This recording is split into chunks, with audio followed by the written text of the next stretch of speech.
नमस्कार दोस्तों, मैं सन्नी शर्मा फिर से हाजिर हूं अपने चैनल गुरु गोरखनाथ में। स्वागत करता हूं सभी लोगों का। आज मैं फिर से हाजिर हुआ हूं नाथ श्रृंखला जाप लेकर, नाथ शाबरी विद्या मंत्र जाप। निवेदन वही रहता है, चैनल अच्छा लगे सब्सक्राइब करना। डिस्क्रिप्शन बॉक्स में सारी जानकारी है।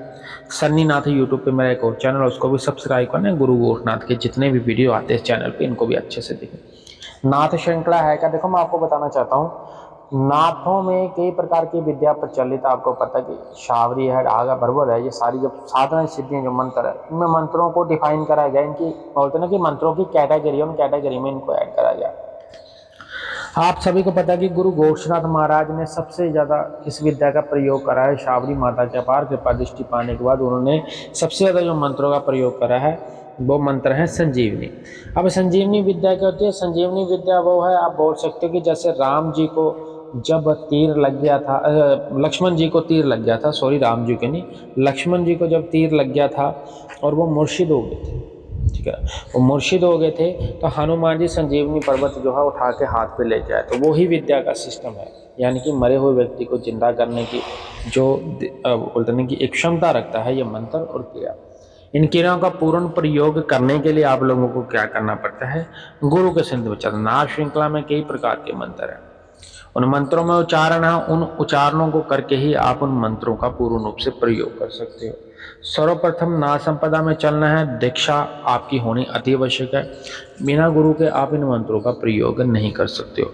विभिन्न प्रकार के शावर मंत्र हैं, उन शावर मंत्रों को सिद्ध करने के लिए किसी जगह का चयन करना पड़ता है। जगह में आपको धूना लगाना अति आवश्यक है। धूने में चिमटा भी गाड़ना पड़ेगा और आप लोगों को त्रिशूल भी लगाना पड़ता है। ये लगाकर फिर आपको धूने की सेवा करनी पड़ती है। अब व्यक्ति का जिस प्रकार से धूने के प्रति श्रद्धा भाव होगा, जिस प्रकार की भावना लेकर चलेगा, उसी प्रकार से ही वो साधना में सफलता की ओर बढ़ता जाता है। इसमें कोई कंडीशन नहीं है कि कोई व्यक्ति गृहस्थी है वो धूना नहीं लगा सकता। गृहस्थी व्यक्ति भी धूने की सेवा कर सकता है। स्त्री कोई सेवा करती है तो वो गुरु आज्ञा से करेगी। कोई भी पुरुष सेवा करता है वो भी गुरु आज्ञा से करे। बस मासिक धर्म में स्त्री है धूने के नज़दीक नहीं जाएगी। धूने के कुछ लिमिटेशन होती है, कुछ बाउंडेशन बोल सकते हैं, जब कुछ लिमिटेड दायरा होता है जिस दायरे के अंडर रहते हुए आपको वो सारे कार्य करने हैं। धूने के प्रति श्रद्धा भावना होना अति आवश्यक है। धूने के ऊपर एक कमंडल रखना पड़ता है या एक लोटा रखना पड़ता है, जल का पात्र बोलते हैं जिसको, कि जल भर के रखना है, क्योंकि जितनी भी शक्तियाँ आएंगी सर्वप्रथम गंगा स्नान बोलते हैं जिसको, क्योंकि इस बारे में भी सिस्टम आता है। गंगा स्नान बोलते हैं कि देवता गंगा स्नान करा के प्रस्थान करते हैं अपने स्थान की ओर। उसी प्रकार से धूने पे जब कोई भी शक्ति आके हाजिर होती है तो सर्वप्रथम पहले गंगा का ही छिट्टा लगता है, यानी कि किसी प्रकार की अशुद्धि नहीं होनी चाहिए। धूने की समक्ष सेवा करनी है तो धूना लगाने का एक सलीका होता है। धूने मंत्र का आप लोगों को जाप करना पड़ता है। धूने मंत्र के बाद आपने धूनी रमा देनी है। अब ऐसा भी नहीं है कि आपने उपले लगा दिए उसके बाद आपने कोई और भोग नहीं देना, उसमें आपको विभिन्न प्रकार के भोग एवं व्यंजनों की जरूरत पड़ती है।